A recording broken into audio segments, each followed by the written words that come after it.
semakin sempurna, ya, semakin sempurna seseorang merealisasikan la ilaha illallah, tauhid di dalam dirinya, maka akan semakin sempurna rasa aman yang dia dapatkan dan akan semakin sempurna petunjuk yang dia dapatkan, baik di dunia ataupun di akhirat.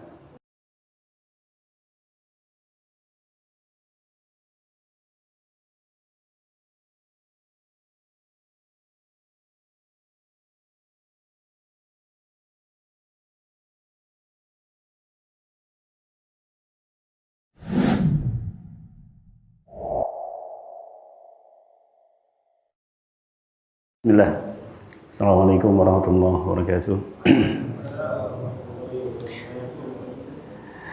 Alhamdulillah, nahmaduhu wa nasta'inuhu wa nastaghfiruh wa natubu ilaih wa na'udzu billahi min syururi anfusina min sayyiati a'malina. Man yahdihillahu fala mudilla lahu wa man yudlil fala hadiya lahu. Asyhadu an la ilaha illallah wahdahu la syarika lahu. Wa asyhadu anna Muhammadan abduhu wa rasuluh. Salawatullahi wa salamuhu wa barakatuhu ala nabiyyina Muhammadin wa ala alihi wa ashabihi wa man tabi'ahum bi ihsanin ila yaumiddin. Allahumma la ilma lana illa ma 'allamtana. Allahumma 'allimna bima yanfa'una wanfa'na bima 'allamtana wa zidna ilman. Amma ba'du. Bapak dan Ibu rahimani Allah wa iyyakum ajmain. Alhamdulillah, kita bersyukur kepada Allah Subhanahu wa taala dan memujinya atas nikmat-nikmat yang telah Allah Subhanahu wa taala rizkikan kepada kita semuanya. Rizki yang sangat banyak yang tidak akan mampu bagi kita untuk menghitungnya. Maka tiada yang bisa kita lakukan kecuali dengan senantiasa bersyukur kepada Allah Subhanahu wa taala, memujinya dengan sebenar-benarnya rasa syukur kepada Allah Subhanahu wa taala. Salawat dan salam semoga senantiasa tercurahkan kepada Nabi kita Nabi Muhammad SAW dan juga kepada keluarganya, para sahabat-sahabatnya serta yang mengikuti mereka dengan baik hingga datangnya hari kiamat. Bapak dan Ibu rahimani Allah wa iyyakum ajmain. Insyaallah taala pembahasan kita pada hari ini adalah tentang fadlut tauhid, tentang keutamaan dari tauhid. Kalau pada pertemuan yang lalu kita sudah membahas tentang kewajiban yang pertama bagi seorang hamba, yaitu mentauhidkan Allah Subhanahu wa taala. Maka pada pertemuan kali ini kita akan bahas tentang keutamaan la ilaha illallah, keutamaan tauhid, yang mudah-mudahan ini menjadi motivasi bagi kita untuk benar-benar berusaha merealisasikan tauhid di dalam kehidupan kita karena keutamaannya yang sangat besar. Ya. Dan Bapak dan Ibu rahimani Allah wa iyyakum ajmain, saya sangat yakin bahwa pembahasan tentang keutamaan tauhid la ilaha illallah ini adalah pembahasan yang rutin, yang sering disampaikan oleh para asatidzah, tetapi penting bagi kita untuk mengingat kembali, untuk mudzakarah. Ya, karena terkadang ya, kita terlalaikan dengan keutamaan la ilaha illallah ini. Ya, bahkan sebagian nabi pun perlu diingatkan tentang keutamaan la ilaha illallah. Dan hadisnya, hadis inilah yang akan kita bahas, bagaimana Allah Subhanahu wa taala mengingatkan kepada seorang nabinya dari nabi di antara nabi-nabi ulul azmi, ya, untuk atau akan keutamaan dari la ilaha illallah. Hadis ini dikeluarkan oleh Ibnu Hibban rahimahullahu taala dan disahihkan oleh beliau, yaitu hadis dari Abu Sa'id Al-Khudri radhiyallahu taala anhu an Rasulillah sallallahu alaihi wasallam, dari Rasulullah sallallahu alaihi wasallam, beliau berkata, ya, qala Musa alaihi salatu wassalam berkata, ya Rabbi 'allimni syai'an azkuruka wa ad'uka bihi. Wahai Rabbku, ajarkanlah kepadaku sesuatu yang aku akan berzikir dan berdoa kepadamu dengannya. Ya. Nabi Musa meminta satu kalimat ya, yang bisa digunakan untuk apa? Berzikir sekaligus berdoa. Maka yang mengucapkannya, ketika mengucapkan kalimat ini nanti dia sedang berzikir kepada Allah Subhanahu wa taala sekaligus meminta kepada Allah Subhanahu wa taala. Qala Allah taala berfirman, "Qul ya Musa la ilaha illallah." Katakanlah wahai Musa, ucapkanlah wahai Musa, la ilaha illallah.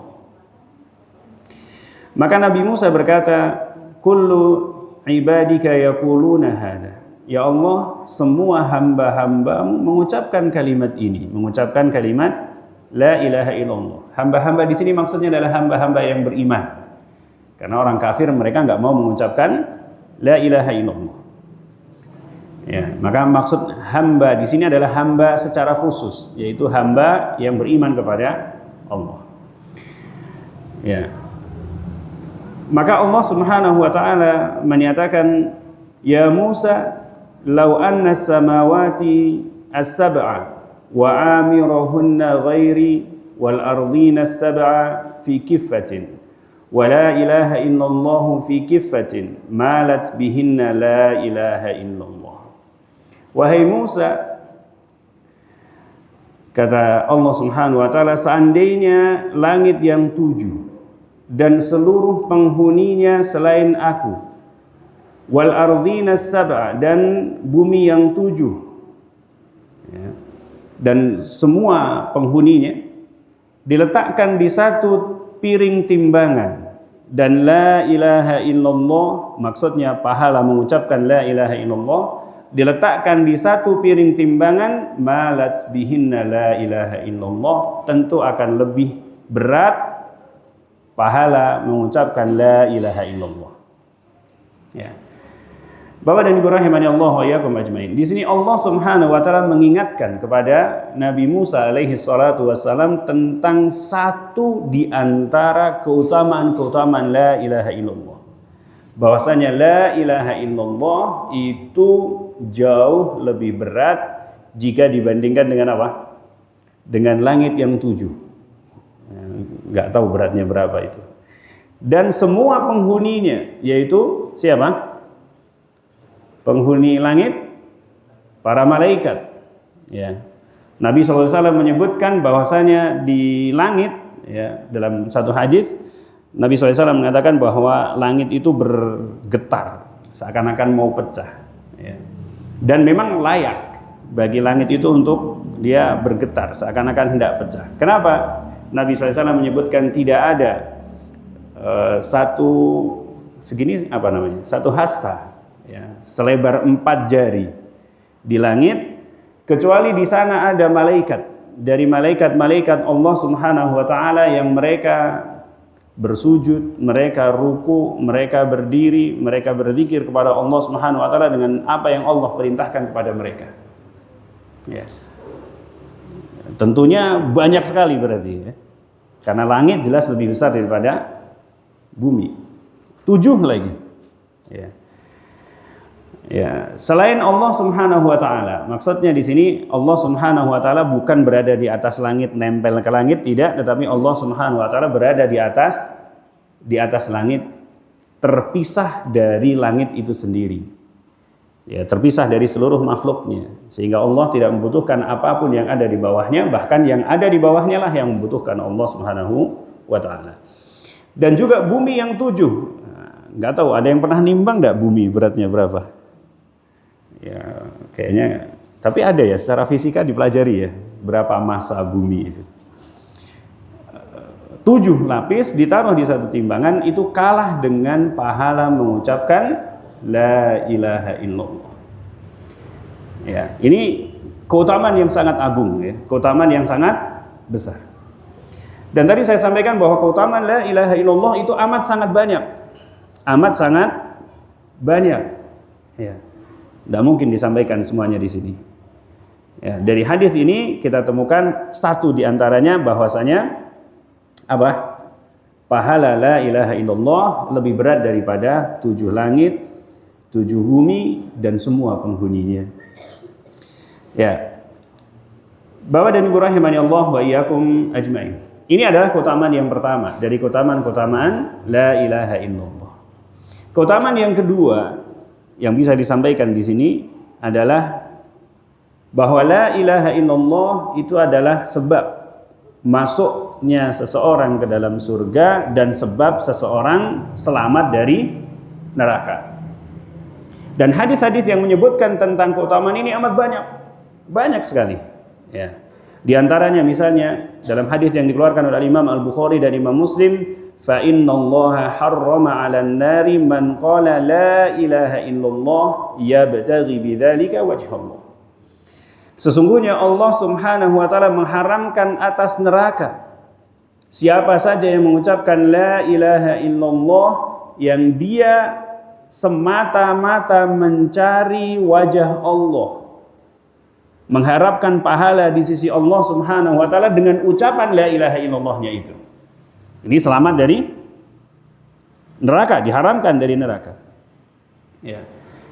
Dalam hadis yang terkenal ya, tentang haqqullah 'alal 'abid. Ya.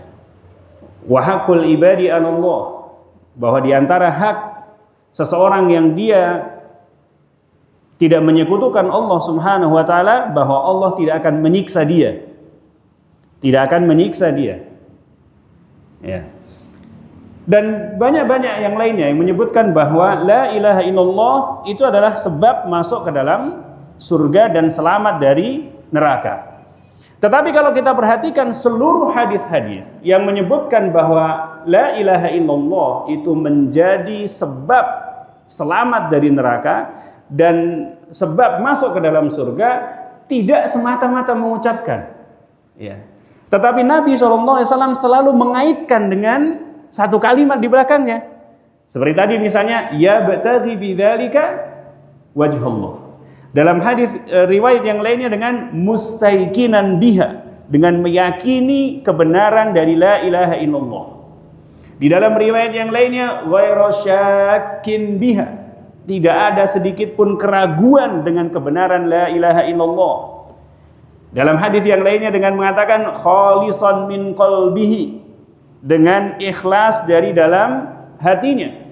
Dalam riwayat yang lainnya dengan mengatakan wa huwa ya'lamu annahu la ilaha illallah, dan dia hamba itu mengetahui bahwasanya tidak ada ilah selain Allah. Ya. Dalam riwayat yang lainnya dengan mengatakan apa? Walam yusyrik billah, dan seterusnya. Jadi mengucapkan kalimat la ilaha illallah itu ternyata tidak semata-mata mengucapkan la ilaha illallah saja, tetapi ada pengaitnya. Ya. Apa pengaitnya? Ada syarat-syaratnya yang kemarin kita bahas. Bahwa mengucapkan la ilaha illallah itu harus terpenuhi dua rukunnya dan terpenuhi syarat-syaratnya. Rukunnya adalah dia menetapkan bahwa Allah satu-satunya yang berhak diibadahi dan menolak seluruh sesembahan selain Allah Subhanahu wa taala. Terpenuhi syarat-syaratnya yang 7. Ya. Dia mengetahui makna la ilaha illallah, dia ikhlas ketika mengucapkannya, dia dan seterusnya yang telah kemarin kita bahas ada 7. Ya. Dia juga harus mengamalkan la ilaha illallah. Dia harus menjauhi pembatal-pembatal la ilaha illallah. Barulah seseorang itu akan mendapatkan keutamaan-keutamaan la ilaha illallah yang Allah dan Rasulnya janjikan. Kalau seandainya tidak terpenuhi ya syarat-syaratnya, dia tidak mengamalkan tuntutannya, atau bahkan dia terjerumus dalam pembatal-pembatalnya, maka ucapan la ilaha illallahnya tidak manfaat. Apakah ada contohnya? Ya ada real contohnya. Kita tahu misalnya Abdullah bin Ubay bin Salul, tokohnya munafik kota Madinah dan orang-orang yang bersamanya. Apakah dia mengucapkan la ilaha illallah? Dia mengucapkan la ilaha illallah. Apakah dia melakukan amal-amal? Dia melakukan amal-amal. Sholat bersama Rasulullah, sholat bersama para sahabat, sholatnya jamaah. Ya. Kita kadang-kadang nggak jamaah, karena kalau dulu sholatnya nggak jamaah itu ma'ruf dikenal sebagai orang munafik. Maka biar tidak menutupi kemunafikan mereka, mereka sholat berjamaah. Ya. Ikut berjihad dan seterusnya. Berinfak, berinfak walaupun benci, tidak suka dan seterusnya. Ya. Tetapi karena ada syarat dari la ilaha illallah yang tidak terpenuhi pada mereka, maka apa? Tak diterima la ilaha illallahnya. Karena hilang satu syarat di antara syarat-syarat la ilaha illallah, yaitu apa? Ikhlas, jujur. Karena mereka orang-orang munafik itu mengucapkan la ilaha illallah bukan mengharapkan pahala di sisi Allah. Mereka mengucapkan la ilaha illallah berbeda antara lisannya dengan apa yang ada di dalam hatinya. Lisannya mengucapkan la ilaha illallah, hatinya menyimpan kekufuran. Tak terpenuhi syaratnya, maka la ilaha illallahnya tidak bermanfaat. Ya. Maka Bapak dan Ibu rahimani Allah wa iyyakum ajmain, seluruh keutamaan la ilaha illallah itu bisa didapatkan oleh seseorang yang mengucapkan la ilaha illallah kalau dia memenuhi rukunnya, memenuhi syarat-syaratnya, ya, mengamalkan konsekuensi dari la ilaha illallah, yaitu hanya beribadah kepada Allah dan menjauhi pembatal-pembatal la ilaha illallah dari macam-macam syirik akbar, dari macam-macam nifak akbar, dari macam-macam kufur akbar. Barulah seseorang akan mendapatkan keutamaan la ilaha illallah yang tadi, masuk surga, ya, dan selamat dari neraka. Yang kedua, Bapak dan Ibu ketiga, Bapak dan Ibu rahimanallahu wa iyyakum ajmain, di antara keutamaan la ilaha illallah adalah, ya, dia mendapatkan al-amnu wal ihtida. Orang yang mengucapkan la ilaha illallah itu akan mendapatkan rasa aman dan akan mendapatkan petunjuk. Ya, Allah Subhanahu wa taala menyebutkan dalam Al-Qur'an, alladzina amanu wa lam yalbisu imanahum bidzulmin ulaika lahumul amnu wa hum muhtadun. Ya, orang-orang yang beriman dan mereka tidak mencampurkan keimanan mereka dengan kezaliman. Kezaliman di sini maksudnya adalah kesyirikan. Ulaika lahumul amnu, mereka itulah orang-orang yang mendapatkan rasa aman dan mereka lah orang-orang yang mendapatkan petunjuk. Mendapatkan rasa aman dan mendapatkan petunjuk.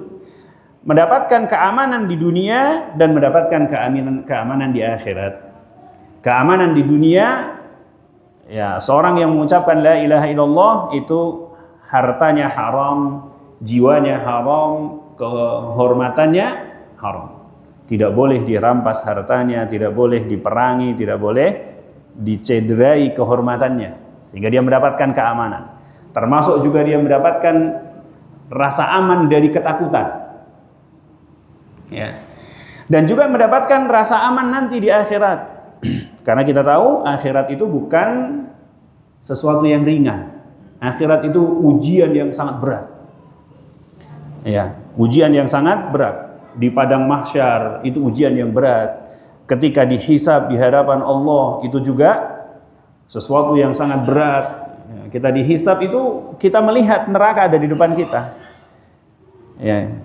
Kita lihat ke depan, lihatnya neraka. Kita lihat ke kanan, lihatnya apa? Lihatnya amal-amal kita. Kita lihat ke kiri, lihatnya amal-amal kita, dan kita nggak bisa balik ke belakang. Setelahnya kita akan lewat sirat, dan sirat itu gelap. Ya, nggak ada cahaya kecuali kecuali orang-orang yang Allah Subhanahu wa taala berikan cahaya. Ya. Di bawahnya ada neraka, ada kalalib dan seterusnya. Maka orang yang dia beriman dan tidak mencampurkan keimanannya dengan kesyirikan, maka dia akan mendapatkan keamanan dari goncangan-goncangan di akhirat. Ya. Nah, Bapak dan Ibu rahimanallahu wa iyyakum ajmain. Keamanan seseorang di dunia dan keamanan seseorang di akhirat itu berbeda-beda antara satu orang dengan yang lainnya. Apa yang membedakannya? Yang membedakannya adalah bagaimana dia merealisasikan tauhid dalam kehidupan sehari-hari, dalam kehidupannya. Maka Bapak dan Ibu rahimani Allah wa yakum ajmain, para ulama menjelaskan bahwa al-amnu di sini ada dua, rasa aman itu ada dua. Yang pertama disebut dengan al-amnu al-mutlaq. Ya. Keamanan yang sempurna. Keamanan yang sempurna. Artinya di dunia dia benar-benar la khaufun alaihim, tidak ada sedikit pun rasa takut. Ya, ada musibah, ada peperangan, ada bencana dan seterusnya, dia tidak merasa takut. Dia mendapatkan keamanan yang sempurna. Seperti misalnya para sahabat Nabi SAW ketika bersama Rasul tentunya, ketika dibisiki oleh orang-orang yang di dalam hatinya ada penyakit, tuh manusia sudah berkumpul untuk menyerang kalian, fakhshawhum, maka takutlah kalian pada mereka. Gimana tidak? Ya, kemarin saya ceritakan ada berapa? 10.000 pasukan di hadapan mereka. Orang-orang Yahudi khianat, orang munafik khianat. Tetapi ketika diberi kabar itu, apa? Mereka mengatakan, apa yang Allah katakan? Fazadahum imanan wa taslima. Maka justru berita yang begitu menakutkan itu justru menambahkan keimanan dan menambahkan kepasrahan kepada Allah Subhanahu wa taala, enggak ada takut-takutnya. Karena kesempurnaan tauhidnya. Demikian juga di akhirat nanti dia akan mendapatkan keamanan yang sempurna. Di padang mahsyar dia tidak akan apa? Sedikit pun merasakan keberatan di sana. Matahari yang dekat cuma 1 mil nggak berat bagi dia. Demikian juga ketika dihisab, bahkan dia tidak dihisab. Ketika melewati sirat, dia sedikit pun tidak merasakan apa? Nah, siapa orang yang seperti itu? Orang yang mendapatkan keamanan yang sempurna ini, maka dia adalah orang yang pertama, dia menjauhi semua bentuk syirik akbar.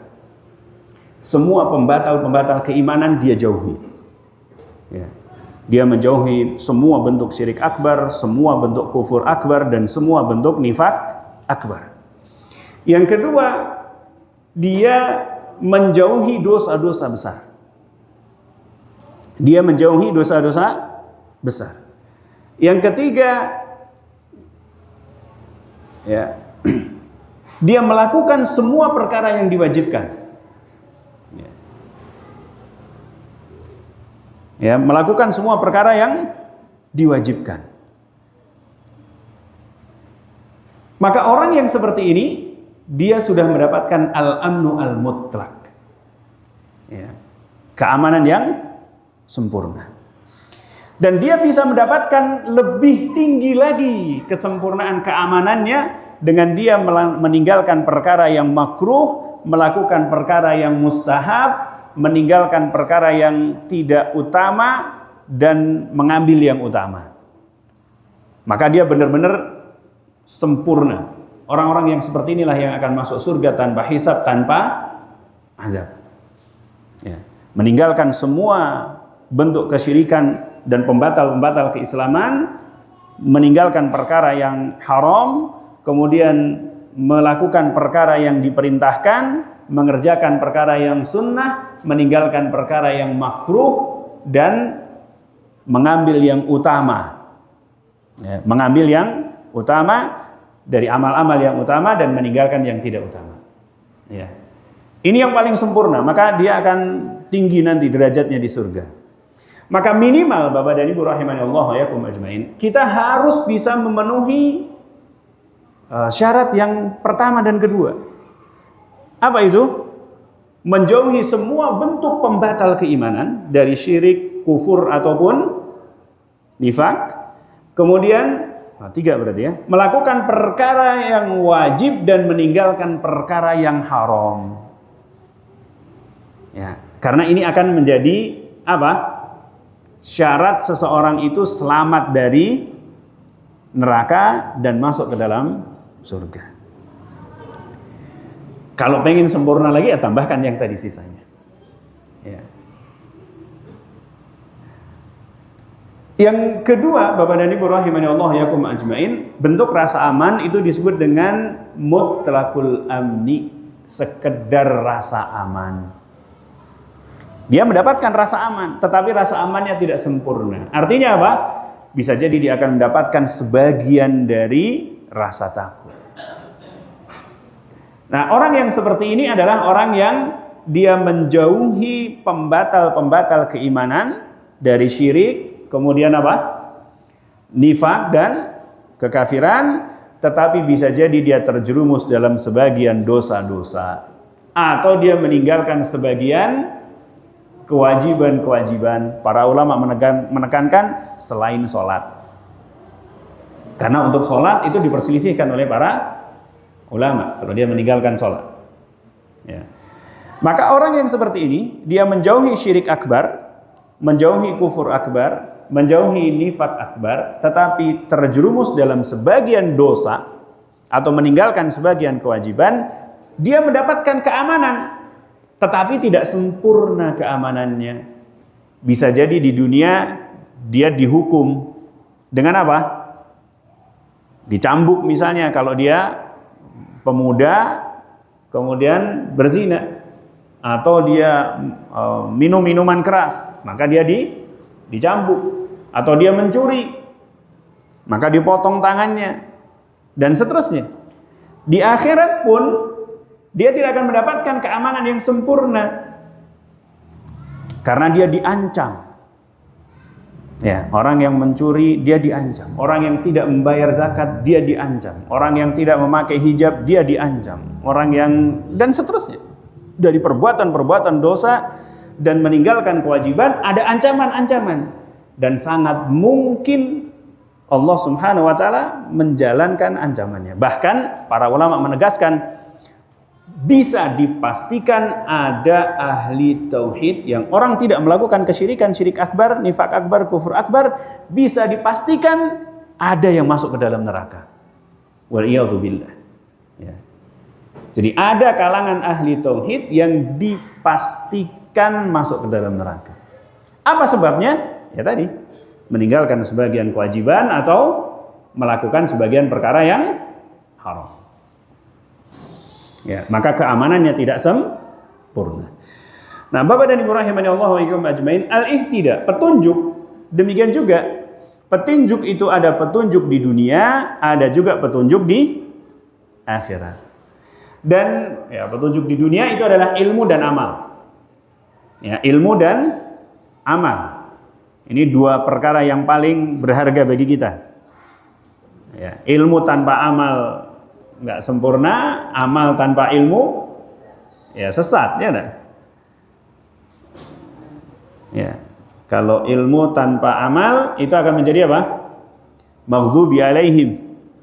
Kalau amal tanpa ilmu akan menjadi dhalin. Ya. Nah, Bapak dan Ibu rahimani Allah yakum ajmain. Adapun petunjuk nanti di akhirat itu adalah petunjuk jalan menuju surga. Ya. Karena setelah hisab itu kan orang kafir masuk neraka, matahari dimasukin ke dalam neraka, semuanya dimasukin ke dalam neraka, gelap sudah. Ya. Satu-satunya petunjuk yang Allah berikan itu adalah cahaya yang Allah berikan kepada seorang mukmin. Ada di hadapannya, ada di sebelah kanannya, di sebelah kirinya. Ya, dan kesempurnaannya berbeda-beda. Kesempurnaannya berbeda-beda sesuai dengan amalnya. Ya. Ada sebagian yang cuma ada di seperti kunang-kunang di ujung jempolnya. Kalau nyala dia berjalan, kalau mati dia berhenti. Ya.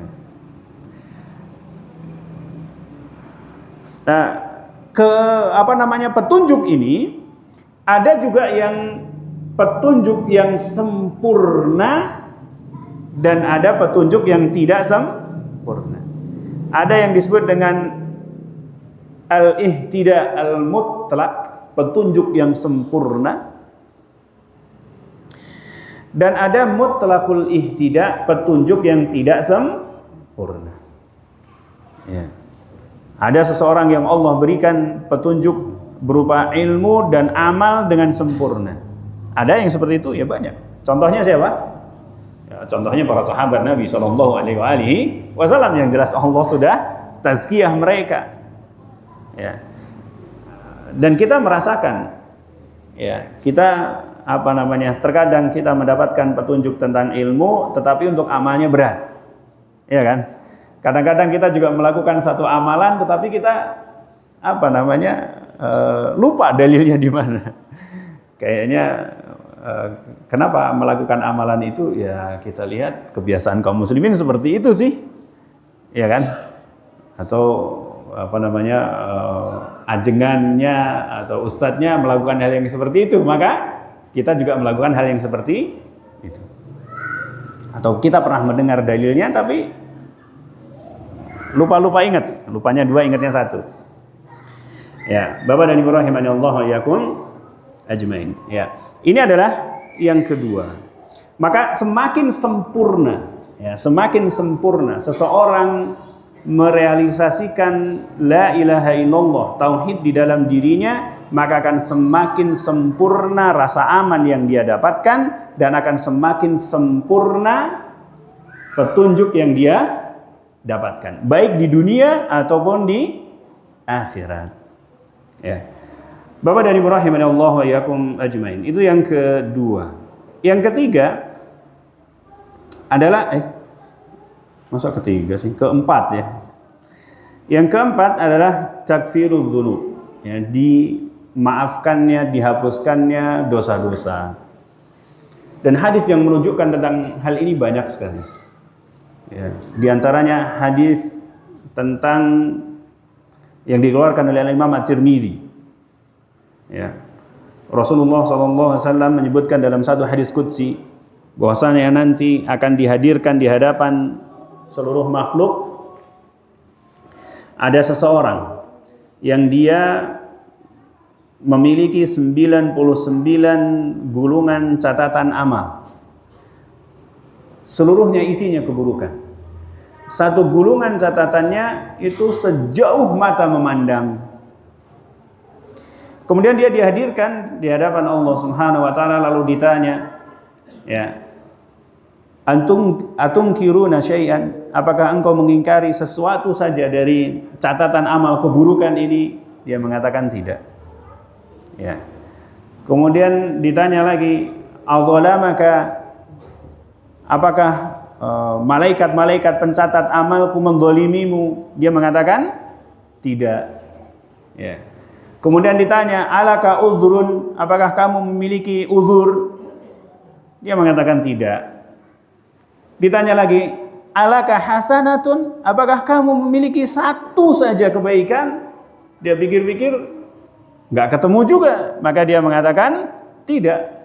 Kemudian Allah mengatakan balaka hasanatun, bahkan engkau memiliki kebaikan. Lalu dikeluarkanlah satu kartu, ya, catatan amal ya. Kalau tadi gulungan berarti panjang sekali, kalau ini cuma satu kartu. Fiha la ilaha illallah, yang di dalamnya itu tertulis pahala mengucapkan la ilaha illallah. Ya, kemudian apa? Orang ini bertanya, ya Allah, apa artinya satu kartu ini dibandingkan dengan 99 catatan amal keburukan? Maka Allah mengatakan, sesungguhnya engkau tidak akan terzalimi pada hari ini.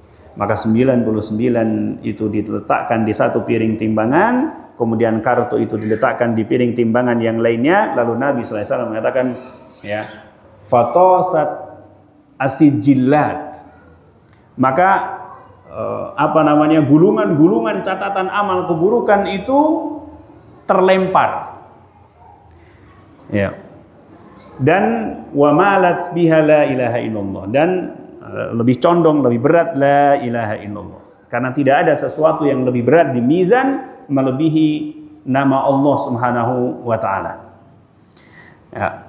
Nabi SAW mengungkapkan dengan fatoshat asijillah, terlempar, menunjukkan beban atau berat yang tidak seimbang antara 99 dengan apa? satu kartu. Tapi harus diingat bahwa la ilaha illallah di sini adalah yang tadi. La ilaha illallah yang terpenuhi rukunnya, syaratnya, dia tidak melakukan syirik kepada Allah Subhanahu wa taala. Ya. Bapak dan Ibu rahimani Allah wa iyyakum ajmain. Dan demikian juga hadis yang lainnya, ya, Nabi meriwayatkan dari Allah Subhanahu wa taala dalam hadis qudsi, Allah Subhanahu wa taala berfirman, "Ya ibadi, law ataitani bi qurabid dunya khataya, thumma lakitani la tusyriku bi syai'a." Wahai hambaku, seandainya engkau bertemu denganku, yaitu nanti di hari kiamat, dengan membawa sepenuh bumi dosa-dosa, kemudian engkau menjumpaiku dalam keadaan tidak menyekutukanku dengan sesuatu apapun, la ataituka bi qurabid dunya maghfiratan, tentu akan aku datangkan bagimu sepenuh bumi pula ampunan.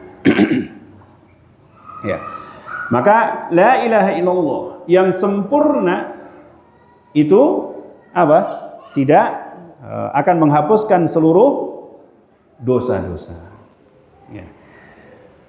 Lalu bagaimana dengan orang yang tadi dikatakan dia mengucapkan la ilaha illallah tapi ternyata ada yang masuk neraka, ahli tauhid ternyata masuk ke dalam neraka? Maka ini menunjukkan bahwa la ilaha illallahnya tidak sempurna. Mungkin dia melakukan syirik asghar, tapi nggak sampai batal, mungkin melakukan syirik asghar, dosa-dosanya banyak atau dosa-dosanya tidak Allah Subhanahu wa taala ampuni. Yang kelima, Bapak dan Ibu rahimani Allah wa iyyakum ajmain, at-tamakkun fil ardi. Allah akan jadikan orang-orang yang bertauhid itu sebagai penguasa-penguasa bumi. Sudah ada? Belum. Sebagai penguasa-penguasa bumi.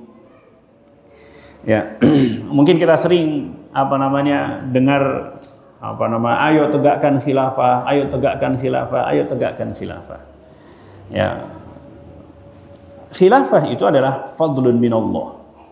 Karunia dari Allah Subhanahu wa taala. Kekuasaan orang-orang yang beriman di muka bumi itu adalah karunia dari Allah Subhanahu wa taala, dan karunia Allah Subhanahu wa taala itu tidak akan Allah berikan kecuali kepada orang-orang yang bertakwa. Kecuali kepada orang-orang yang bertauhid. Kita lihat Allah Subhanahu wa taala menyebutkan dalam surat An-Nur ayat yang ke-55. Wa'adallahu alladhina amanu minkum wa 'amilus solihati la yastakhlifannahum fil ardi kama istakhlafal ladina min qablihim wa la yumakkinanna lahum dinahum alladhi irtada lahum wa la yubaddilannahum min ba'di khawfihim amna ya'budunani la yusyrikuna bi syai'a. Sungguh Allah telah menjanjikan pada orang-orang yang beriman dan beramal soleh di antara kalian bahwa Allah benar-benar akan menguasakan, menjadikan mereka penguasa-penguasa di bumi sebagaimana telah Allah jadikan orang-orang sebelum mereka sebagai penguasa, dan Allah akan kokohkan bagi mereka agama mereka yang Allah ridhoi bagi mereka, dan benar-benar akan digantikan, ya, Allah akan gantikan bagi mereka, ya, setelah rasa takut mereka Allah gantikan dengan keamanan. Apa syaratnya? Ya'budunani wala la yusyrikuna bi syai'a. Ya, mereka hanya beribadah kepadaku dan tidak menyekutukanku dengan sesuatu apapun. Ada dulu ya. Ada dulu.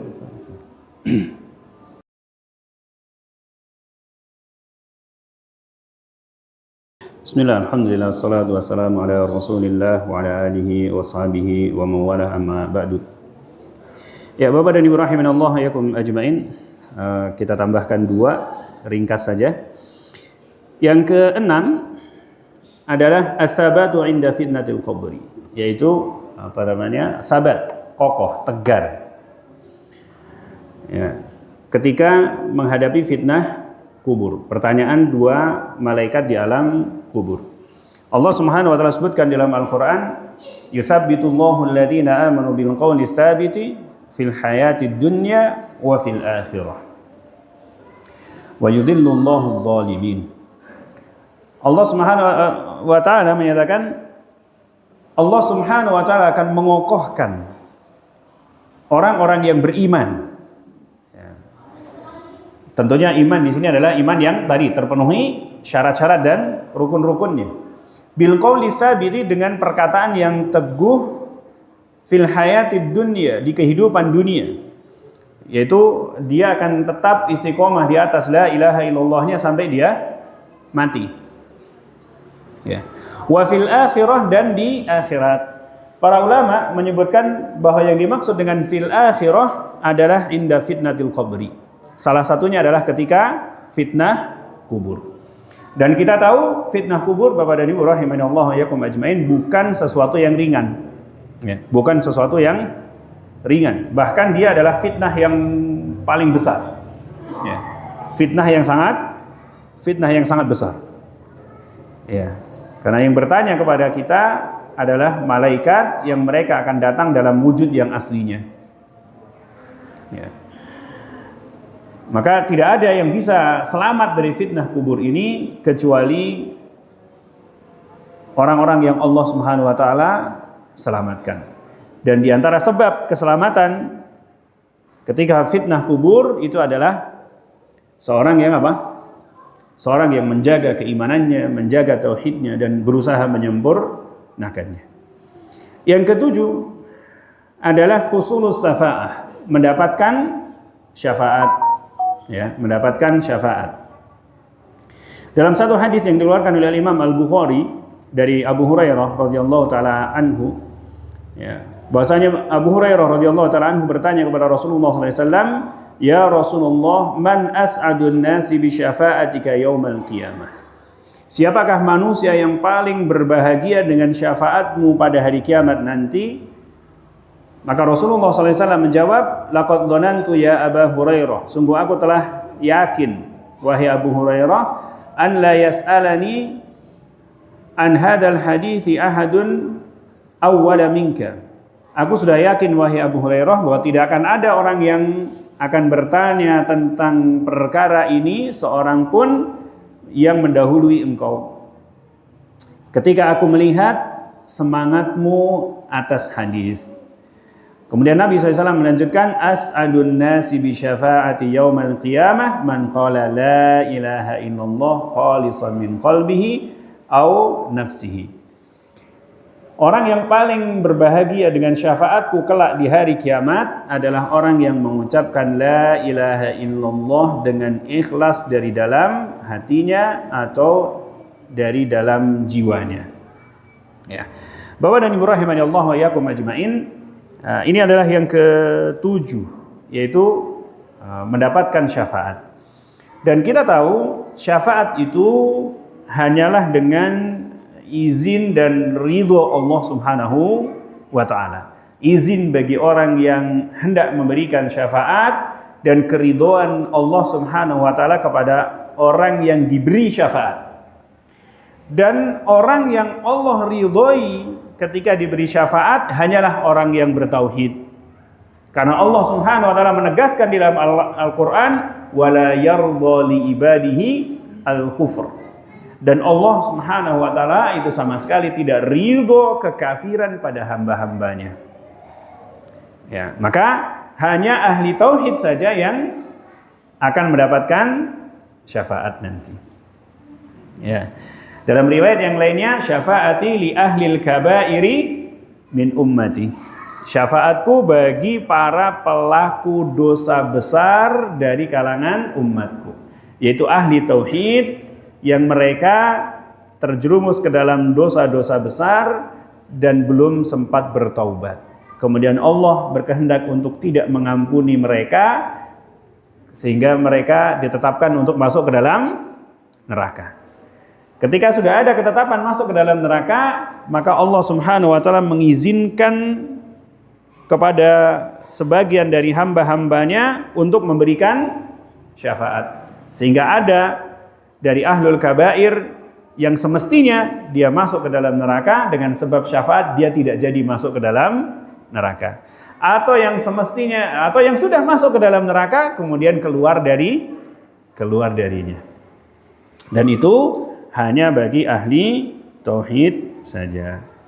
Nah, Bapak dan Ibu rahimanallahu wa iyyakum ajmain, ini sebagian, ya, tidak seluruhnya, sebagian dari keutamaan-keutamaan la ilaha illallah, yang ini harus menjadi motivasi bagi kita. Pertama, untuk menjaga kemurnian tauhid kita.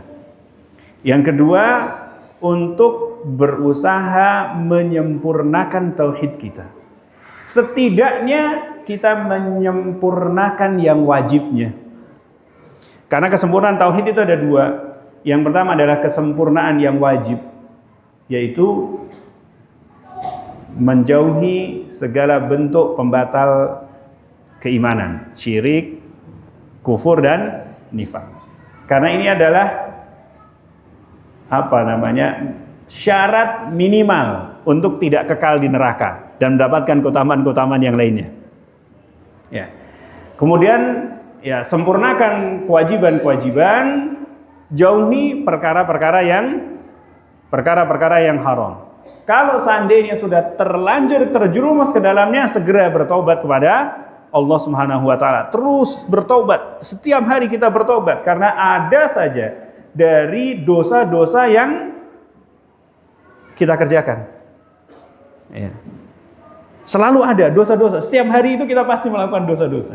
Dan bisa jadi sebagiannya adalah dosa-dosa besar. Ibu-ibu ngobrol sama tukang sayur, jadinya ngomongin tetangga. Dosa besar nggak? Dosa besar nggak, Bu? Ngomongin tetangga. Dosa besar. Ya. Kita lewat depan rumahnya orang, pintunya kebuka, ngelongo. Curi-curi Curi-curi pandang. Ngeliatin apa yang ada di dalam rumah tetangganya. Kan kita seperti itu biasa, Ibu ya? Enggak ding. Kadang-kadang itu dosa enggak? Dosa. Dosa besar enggak? Itu termasuk dosa besar. Ya. Karena itu termasuk khainatul ayun. Ada ancamannya, dicolok dengan apa? Dengan besi. Ya, maka jauhi perkara-perkara yang haram, perkara-perkara yang merupakan dosa-dosa besar. Kemudian apa? Tunaikan kewajiban-kewajiban. Apa yang kurang darinya kita bertaubat kepada Allah Subhanahu wa taala. Inilah yang wajib. Kesempurnaan yang wajib itu ini. Karena ini adalah syarat selamat dari neraka. Syarat untuk masuk ke dalam surga. Ya. Kemudian kita berusaha menaikkan level menjadi al-kamal al-mustahab. Ya. Kesempurnaan yang mustahab, yaitu dengan apa tadi?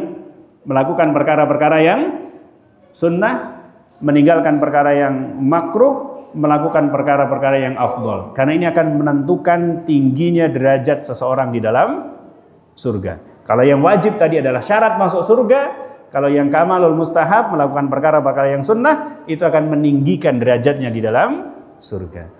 Allah ta'ala alam, barangkali ini yang bisa disampaikan. Sisa waktu yang ada mungkin untuk tanya jawab. Oh, sudah di WA.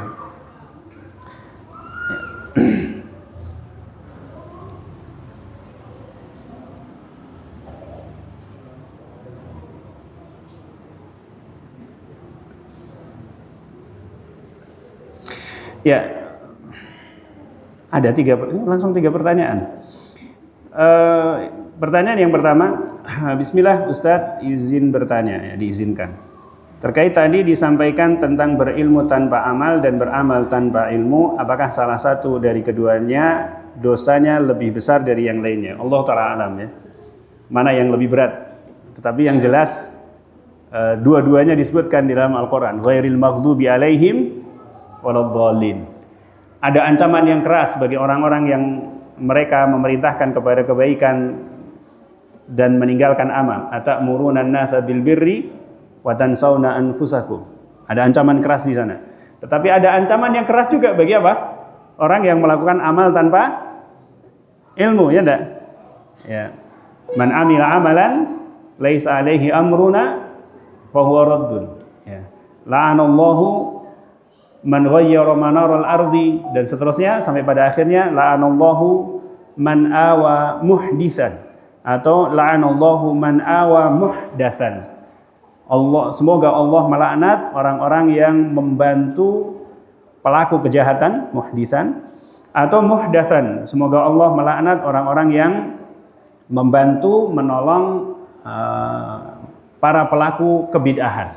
Jadi dua-duanya ada ancaman. Mana yang lebih berat? Allah Ta'ala alam. Yang pasti jangan masuk pada salah satunya. Ya, yang pasti jangan masuk pada salah satunya. Ini yang paling penting bagi kita. Ya, karena kita mengenal kejahatan-kejahatan dan keburukan-keburukan itu untuk menghindarinya. Ya.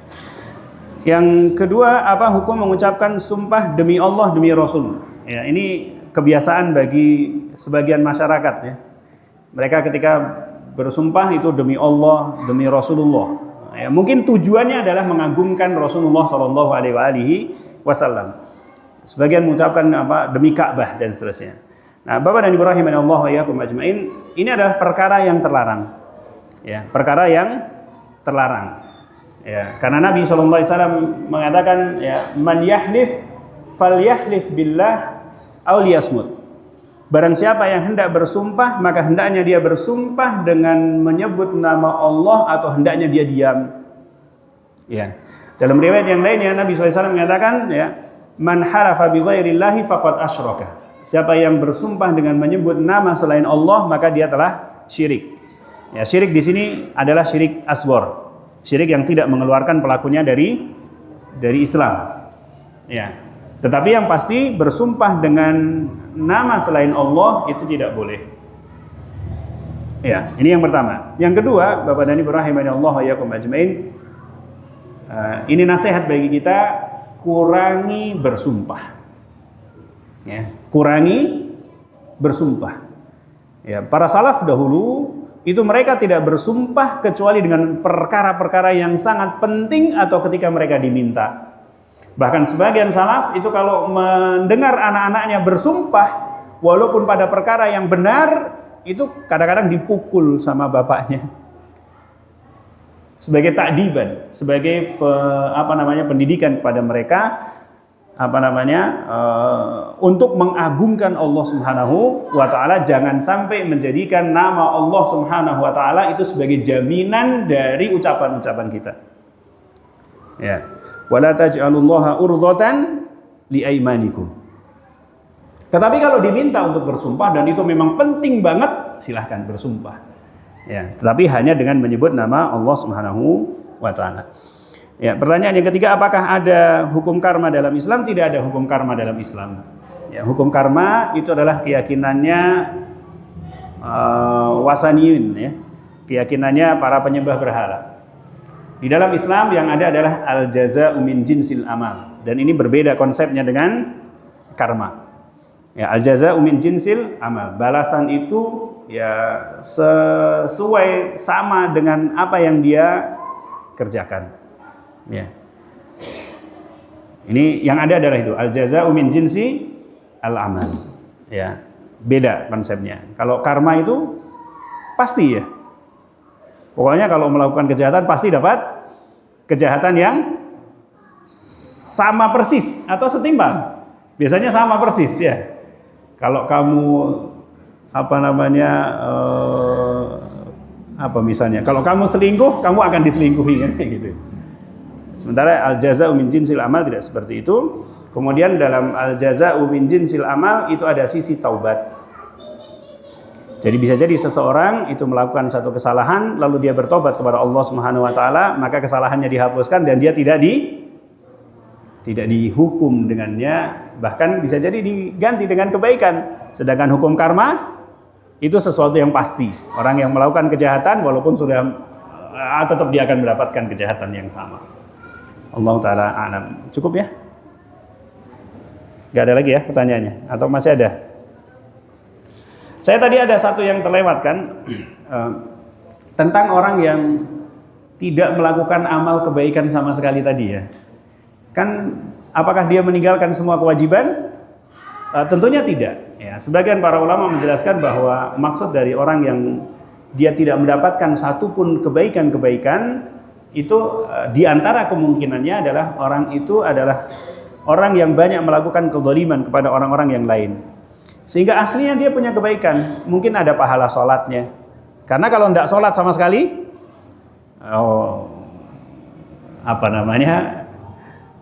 diperselisihkan, bisa jadi dia kufur. Dalam mazhab Syafi'iyah, dalam mazhab Hambali itu kufur, keluar dari Islam. Kalau tidak sholat sama sekali. Tapi dia melakukan banyak kezaliman. Mungkin dia faqad satama fulanan, dia telah mencaci si fulan, ya, dan dia menumpahkan darahnya si fulan, dia ghibah, dia mengambil hartanya dan seterusnya, sehingga amal-amal kebaikannya itu apa? Dipindahkan kepada orang-orang yang telah dia zalimi, dan dosa-dosa orang itu dibebankan kepada dirinya, sehingga dia tidak memiliki satupun amal kebaikan. Karena satu-satunya amal kebaikan yang tidak bisa ditransfer kepada yang lain itu adalah la ilaha illallah. Ya, satu-satunya amal yang tidak bisa ditransfer pahalanya itu adalah la ilaha illallah.